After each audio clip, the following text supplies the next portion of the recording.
Welcome to In the Loop with Peter McGinn, Wilmington's new Assistant Superintendent.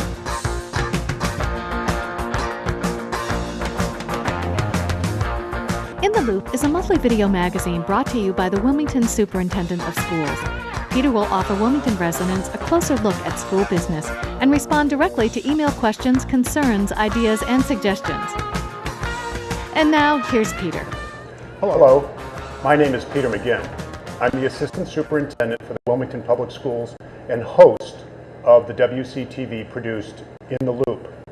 In the Loop is a cable access produced show designed to provide Wilmington's public with information about its public schools. In this first edition this year, we'll learn about two very interesting programs at the high school. One is the virtual high school, which has come to Wilmington High this year. And the second piece we'll look at is the accreditation process the high school is about to undergo. This evening I have with me three guests to talk about the virtual high school. I have Amanda Donahue, a senior at Wilmington High School, Mara Tucker, a faculty member at Wilmington High School and also a faculty member for the virtual high school, and Eric Tracey, principal at Wilmington High School. Thank you very much for coming here this afternoon. What I'd like to do is start with the principal, Mr. Tracey, and ask him to describe what is, or tell our audience, what is the virtual high school? Well, Dr. McGinn, the virtual high school is essentially online courses that are made available to our student body. Virtual High School is a company that hosts over 300 courses in every area you can think of at the high school and middle school level. It gives our students the opportunity to be able to take some courses that we could never offer, that we don't have the ability or the funding or even the lab space in some instances to offer. And it also gets our kids ready for the college experience in which they will be taking many of their courses in college online. Eric, when did it become available to our high school students? This is the first year that we have instituted the program. We currently have 17 students involved. Plan to expand that to 25 next semester. Okay. What are some of those courses? You mentioned over 300. What are some of the courses that our 17 youngsters are currently enrolled in? Sure. We have some of our students involved in AP Spanish, AP Physics, Irish Literature, which you'll hear a little bit more about later, Zoology, Chemistry, Organic Chemistry. They can take any of the usual high school fare and also delve into areas that are more sophisticated, such as the zoology.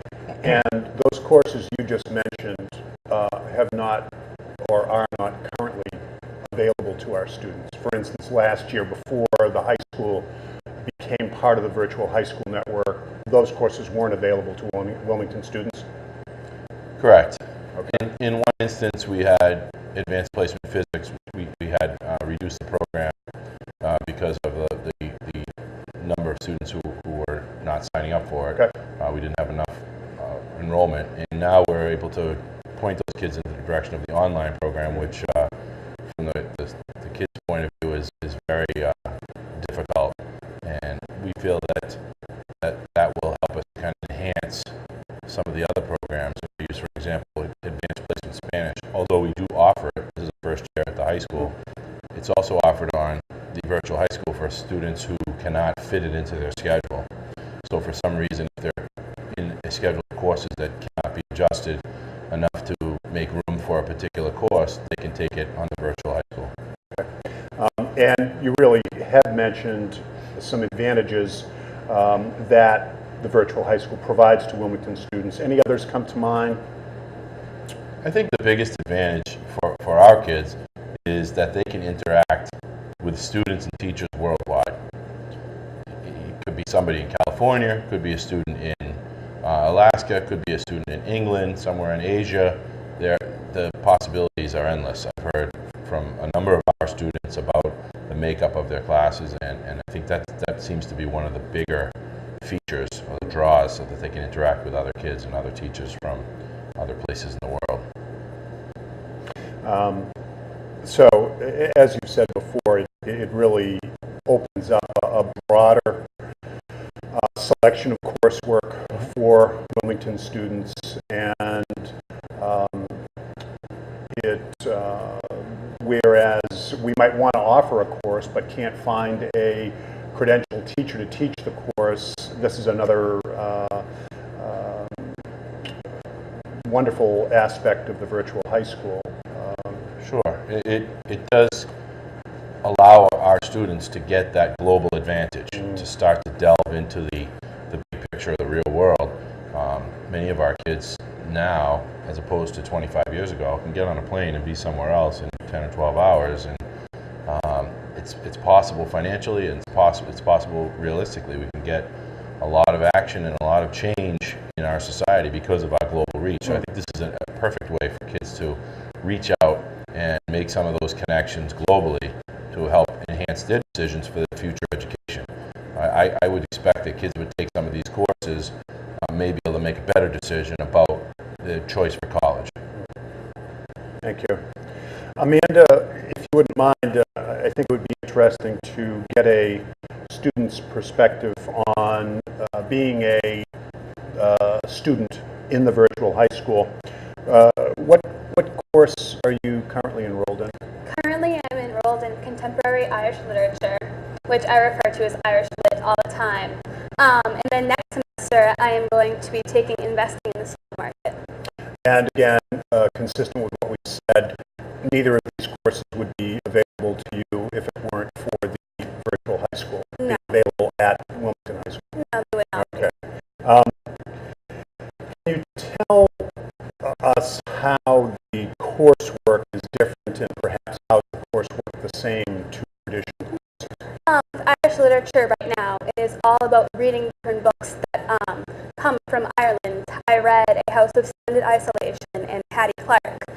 With each week, we have to read a certain amount of pages. Usually it's 100 to 150 pages per week, and then go on the website and go into a discussion and answer questions about them.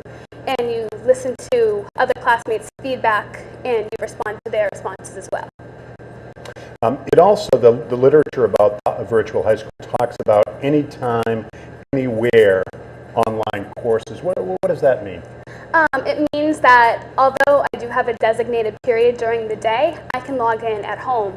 I have gone on a Friday afternoon sometimes and checked classmates' responses to my questions that I have posted, just to keep interacting with class. So if you were a real night owl and wanted to participate in your class at 1 a.m., the class is there and available for you virtually. Absolutely. Okay. Interesting. Also, it talks about, and Mr. Tracey mentioned, about interaction globally. And again, from their literature, it talks about, quote, robust interactions with teachers and peers. And I think there's a notion out there, and I'd like to talk to Ms. Tucker about this as well. I think there's a notion out there that because you're sitting in front of a computer and there isn't an instructor in the room and there aren't classmates around you, that the online courses lack in interaction with classmates and instructors. Has that been your experience, or what can you say about that? Sometimes it is, but we also have our own homepage, which is equivalent to what a teen would have now, which is a Facebook. You can post a picture of yourself and anything you want to tell them. Like, I've traveled to several different countries, including Ireland, so I put that up there for people to see that I have gone there. That's why I wanted to take the class. I know that during class discussions, you respond to other classmates. You kind of learn their personalities, but as for my teacher, she has a whole entire page of just about facts about herself. She teaches in Everett at a private school and has gone over to Ireland several times. I actually think I saw her once in Boston. She had bright red hair and was with her two other sisters. So we do have a close connection, per se. Good. Good. And let's talk a little bit about a teacher's perspective. Ms. Tucker, you're a member of the high school social studies department. I am. And have been for some time. 7 years. 7 years. And now you're a faculty member of the virtual high school, correct? Yes. Okay. And what course are you, I guess just to make things clear, because I was a little confused at the beginning, you're not, because Amanda is a student in the virtual high school, you are not her instructor. Nope. I do not have any You are a faculty member of the virtual high school, and your students are out there? Yep. Okay. I don't have any students from Wilmington at all. Okay. And tell us about the course you're teaching. I'm teaching Introduction to Government, which is an overview honors level class of all of the little intricacies about the U.S. government. It was really interesting the last semester to have the perspective of doing the election with my students, but we don't have that next semester, so I don't know quite what we're going to focus on instead. But they're learning the branches of government, the Constitution, the Bill of Rights, just the basic framework of the government. Okay. And can you tell us how your teaching position at Wilmington High School is different from your teaching position at the virtual high school? Well, I don't have any face-to-face students, but through the professional development that VHS offers, and you talked a little bit about it with the student homepage and the teacher homepage, they do focus teacher professional development on building a community within your classroom, a virtual classroom. So students have a student lounge that students can communicate, and I was very worried about not being able to build a relationship with my kids, because that's my favorite part of teaching. But I really have built a relationship with my kids based on what they post and the interaction between what they say and what I have to say about their responses in the discussion boards. So that's like the main difference, I would say. How many students in your virtual class? I have 21. 21 students. Okay. And how's that, the rapport issue been? And as I asked Amanda, the facilitating dialogue and discussion, is that something that's difficult for I don't you, think or? it's difficult for the first, I think, 1 or 2 weeks as everybody gets into the groove. But as you post, and with government, we post very controversial questions. Was the Supreme Court acting, was the Supreme Court justice being activist when they ruled on Roe versus Wade? That's a conversation that got a lot of heated discussion going in our discussion board. And as the kids learn how to use the discussion board and get very comfortable with it, they really do start to elicit responses. And since they're used to communicating on Facebook, on MySpace, and blogging, it's very easy for them to transition to the virtual high school framework. I think there's another assumption out there that online courses, virtual courses, are easier than traditional courses. What's your thinking about that? And maybe I could ask Amanda and then Mrs. Tucker. They're different in some ways. Like, I know the reading for one of my classes for Irish Lit is a lot more extensive than for an English class that I regularly have. Like, as I mentioned before, I'll have to read 100 to 150 pages per week, and in my English class, it's only about 80 or 70 pages. So that's a little bit more difficult. But on the other side, we get points assigned to participating in discussions.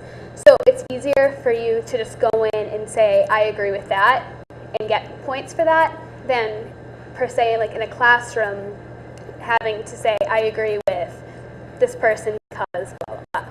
So it's a little bit. So that's an encouragement to get the discussion going by earning points by participating in dialogue. Yeah.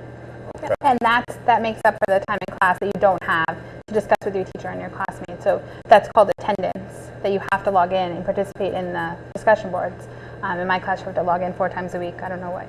I'm supposed to log in 7 times a week, but I find myself logging in at least twice a day. Okay. So. Your thoughts? You have a reputation at Wilmington High School as being one who challenges students. Well, that's a nice thing to hear. Yeah.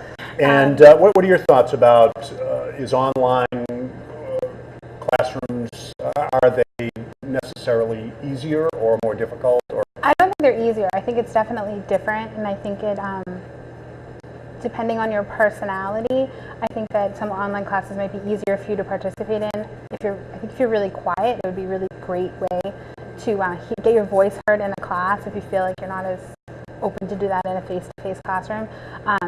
The reading is extensive because you have to do it because you have to participate. But I think it elicits a lot more discussion because you can think about what you want to say and edit edit it before you post it.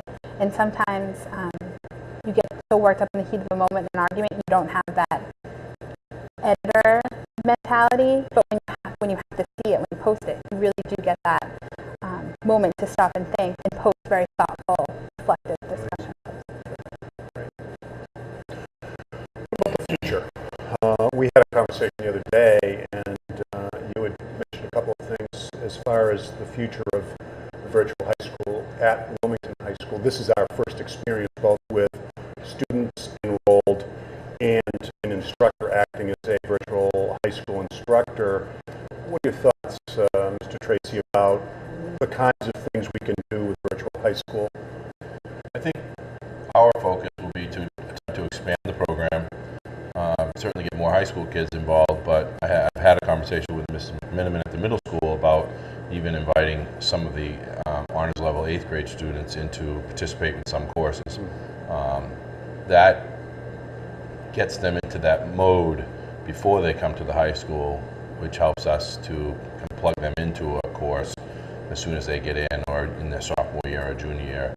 And like I said, it's one of those opportunities that Wilmington High School has available to all the students to be able to help them to go global, if you will, use skills that many of the kids already possess, the computer skills, the interact, and the social skills, and then to be able to get them ready for their future studies. Yeah.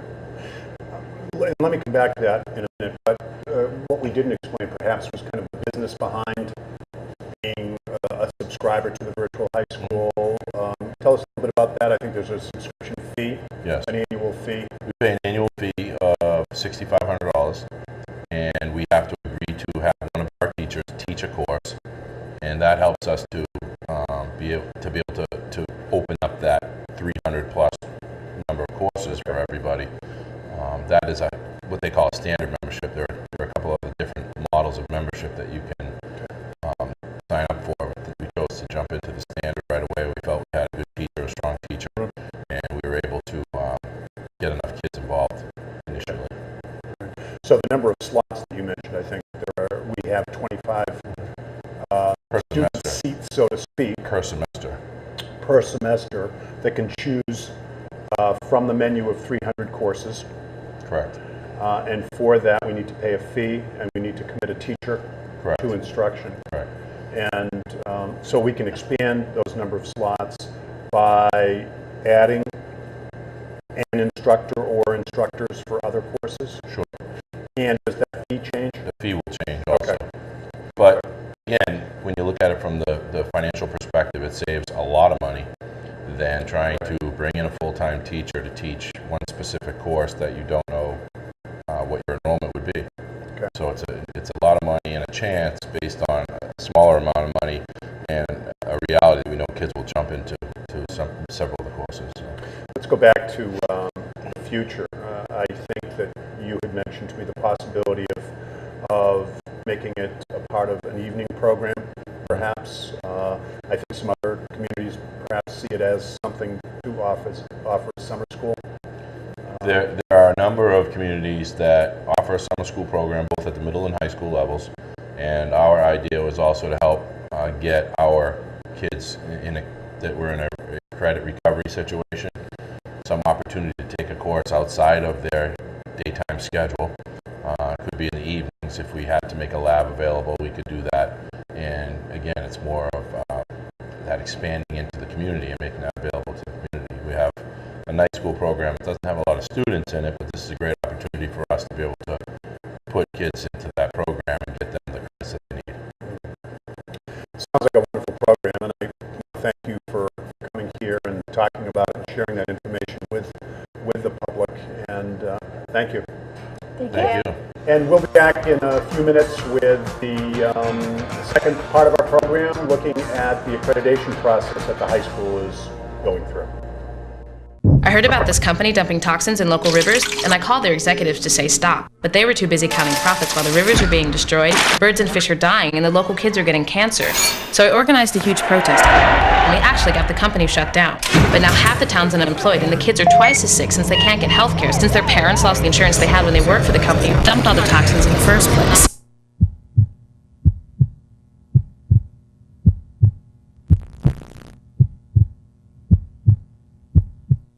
I heard about this company dumping toxins in local rivers, and I called their executives to say stop. But they were too busy counting profits while the rivers are being destroyed, birds and fish are dying, and the local kids are getting cancer. So I organized a huge protest, and we actually got the company shut down. But now half the town's unemployed, and the kids are twice as sick since they can't get health care, since their parents lost the insurance they had when they worked for the company who dumped all the toxins in the first place.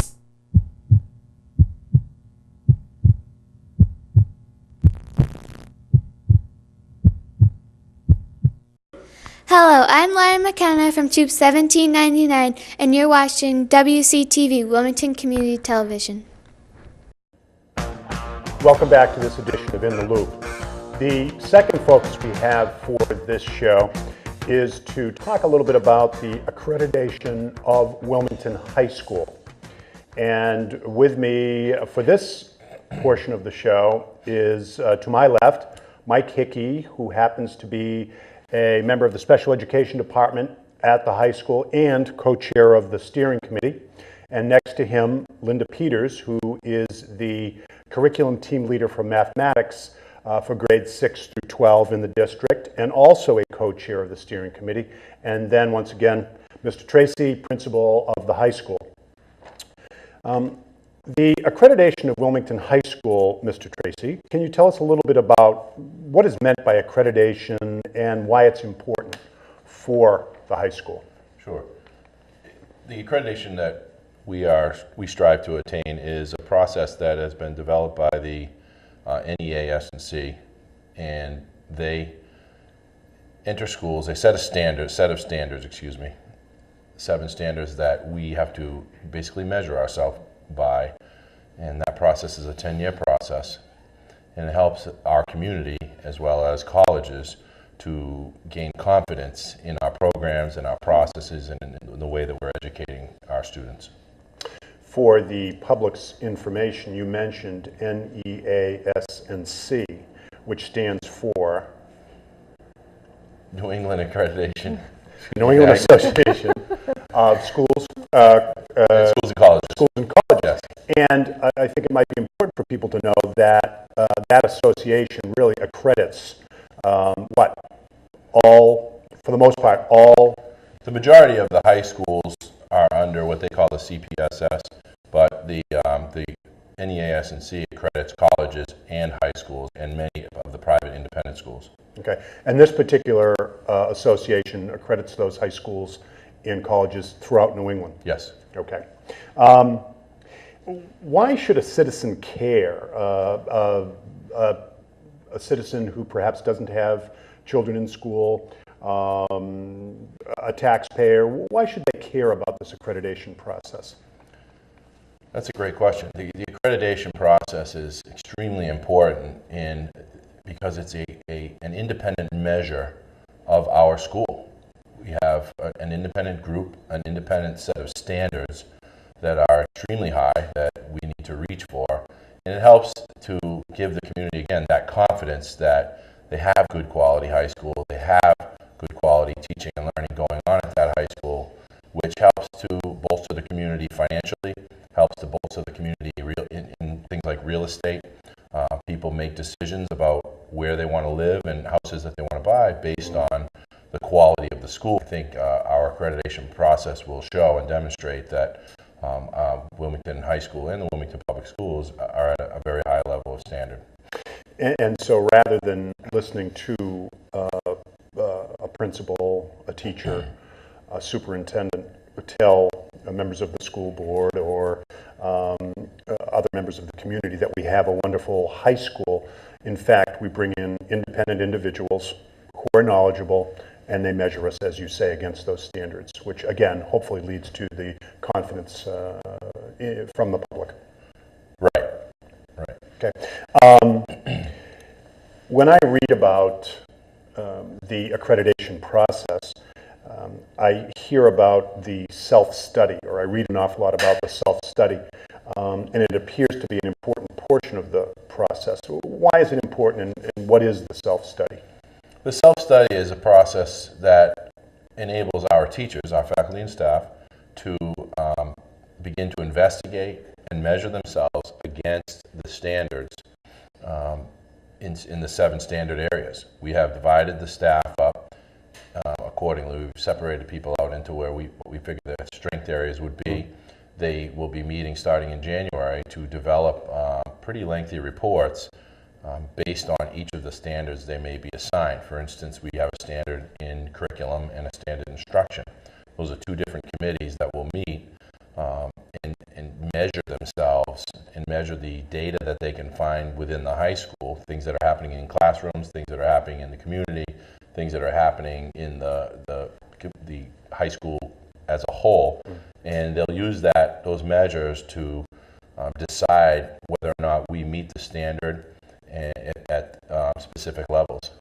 And identifying strengths and weaknesses. Correct. In that self-study? Correct, and that's the beauty of the process. We identify the strengths that we have in the area, and I'll go back to curriculum as an example, and we also identify what we believe our weaknesses to be. The accrediting committee that will come in to visit us will look at those reports as their initial view of Wilmington High School, look at the strengths, look at the weaknesses, and they will make some decisions around those to either help us to find the direction to help better meet the standard, or commend us in some of our programs or activities that may be occurring at the high school. Can you tell us what the timeline or calendar for this process is? I think you said that it occurs, once every 10 years? Once every 10 years. And then the process begins about 2 years before the decennial date, which our decennial date is going to be in March 2010. We've started the process. We've gone to a number of meetings with the accrediting agency. We have developed our steering committees and steering committee. The steering committee has developed the assignments for all of the 7 standard areas and assigned those committees, which is made up of all of our teachers within the building. And over the next year or so, we will work on reports related to the process and related to each of those standards. The teachers will develop their reports. They need to review the reports as a whole and as a faculty, and then they actually need to vote on them as a whole. So a group of 10 or 12 people may be working on the curriculum report. They have to bring that to the faculty as a whole, get the faculty to agree on their findings, and we vote whether or not to accept it or whether to work on it a little bit more.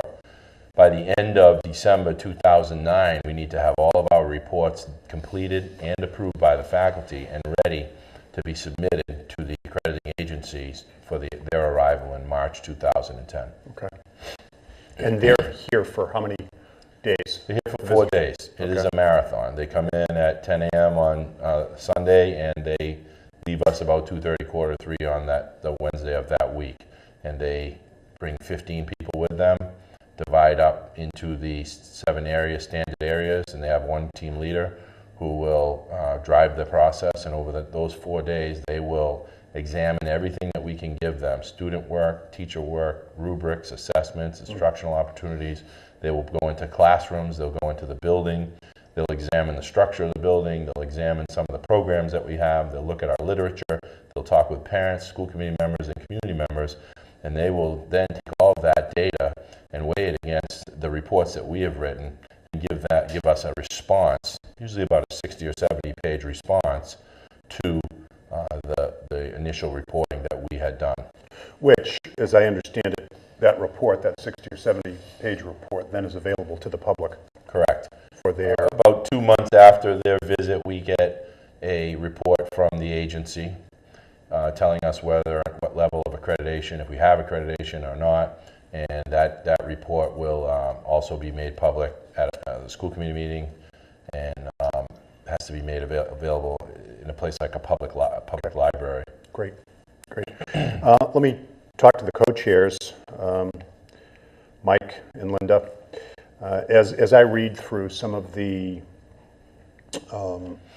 information about the process, it seems to, again, make important mention of what are referred to as school-wide learning expectations. And what are school-wide learning expectations? What? We have a mission statement, and as part of the mission statement, we have expectations for student learners to meet by the time they graduate. They have 4 years to go through the process of learning how to be effective communicators, how to be effective problem solvers, how to be self-directed learners. We also have social and civic expectations as well that students need to work to strive to meet before they graduate. And are these what I see posted pretty much all around the high school? Yes. Okay. So that students see it, they understand it. Teachers are going to be working on linking that with what they do in their classrooms, and it's a process that will continue over the next 18 months. Okay. All right. And the mission statement. You mentioned a mission statement. What is a high school's mission statement? What's the purpose of that? Well, it defines our beliefs and values and how we expect to educate our students, with the help of the community as well. How's that developed, a mission statement? Well, the teachers actually voted on it as of, I think it was last September, 2007. We've had a mission statement for many years. It's part of our process of accreditation all of the time, and we just review it and make improvements on it and probably make it more appropriate to the time that we're working. I think the most important thing about the mission statement is that it needs to drive everything we do. And it's a great foundation for Wilmington High School. For our staff and faculty, they've been working with the mission and on the mission since my arrival 5 years ago. We started to really drive it home, develop a good, solid mission that we believe in and that we could meet, and then use it to make decisions, whether it be school improvement decisions or improvement for software that we need to buy, or even for programmatic decisions on how we develop programs for students. And I think at times and in some places that mission statement gets lost, and if you go into a building and you ask a number of teachers, what's your school's mission, they're at a loss, and so one of the jobs is to constantly kind of reaffirm the commitment to our mission statement. Why are we here? And so I know that that's part of what's important about the process. We talked about how long the visiting team is here. They come in on a Sunday. I think they leave midday or shortly thereafter on Wednesday.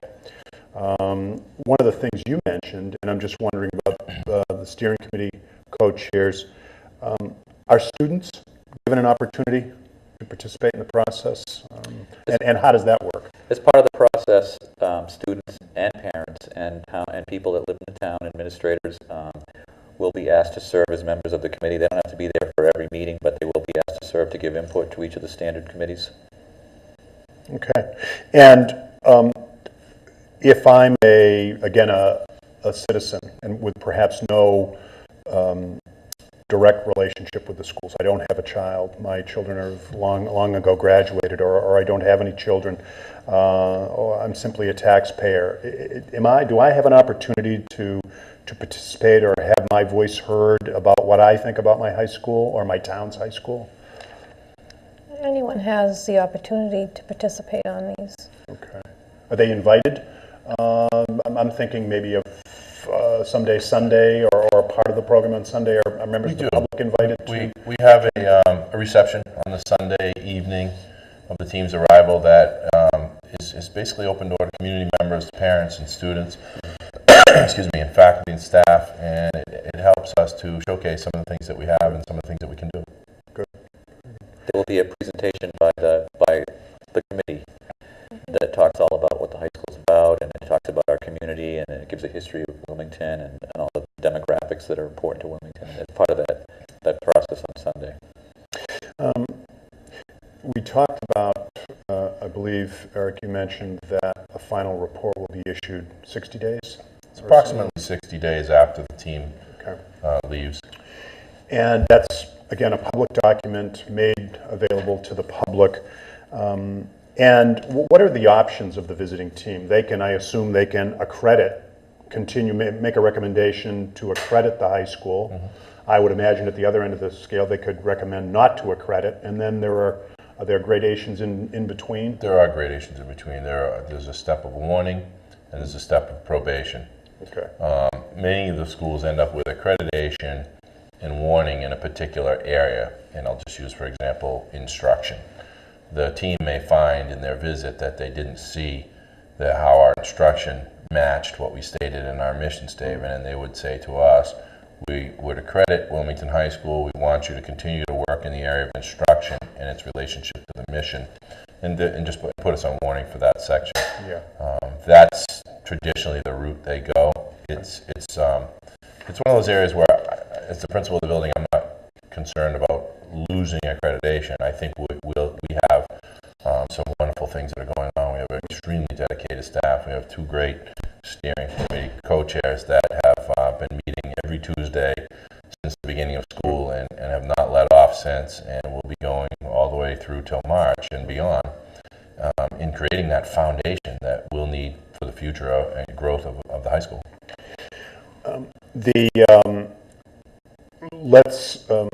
The report comes to the community, and we find out what the recommendation is, or we're granted accreditation, and then we're due for accreditation again in 10 years as our other schools. What happens? Is there anything that goes on in between the time you're granted accreditation and the next time you're due for it 10 years later?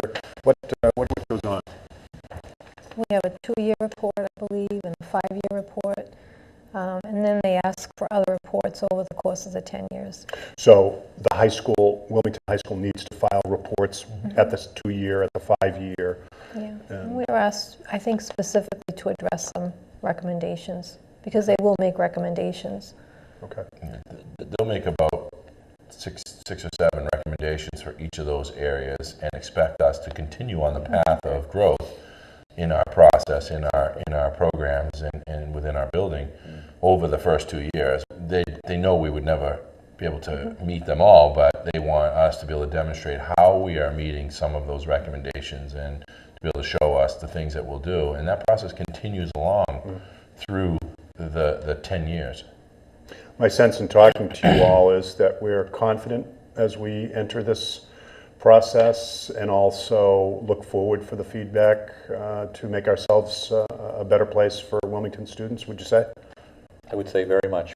Personally, as part of the process, we go out and become members of a visiting team at another school, and it gives you a chance to see other schools and how they meet the standards, and of course you think about how Wilmington is meeting that standard too, and we're very confident about what's going to happen when we visit. Good.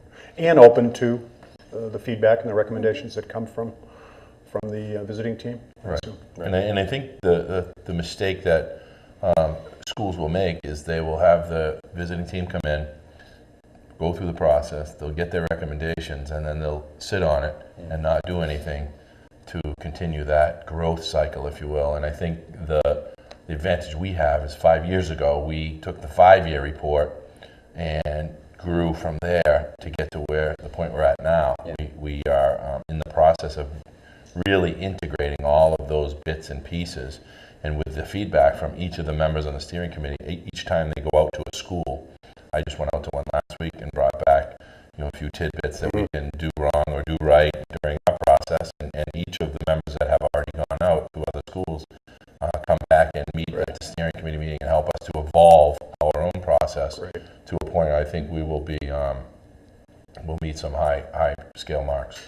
So there's a lot of work to be done between now and when that visiting team actually arrives, which is when? March 2010. I think it's March 14th. So a year from this coming March? Yes. Okay. And the work that is to be done is huge. This is one of those things that I need everybody to understand, especially the public and the community. Our teachers are working hard to get ready for class every night. Right. They go home, they want to get ready for class every day, and then we ask them, by the way, we want you to meet in committees and gather data on your, quote, free time and figure out how all of these standards plug into what we do on a daily basis. That's a lot of work to do, and then to write 7 separate reports, combine them into one report, and redraft that so that it makes sense, that it's all in the same voice, and so that it really gives people who don't know Wilmington High School a great picture of what we do. It does. Well, I'd like to thank the three of you for coming and talking about the process, and it sounds like a process maybe that we should come back and discuss at another time, as perhaps we're ready for the visiting team to arrive. I think that would be a useful update to the community, and also hear specifically about the plans for those 4 days. So thank you very much. I appreciate you being here. Thank you very much. And that concludes another edition of In the Loop.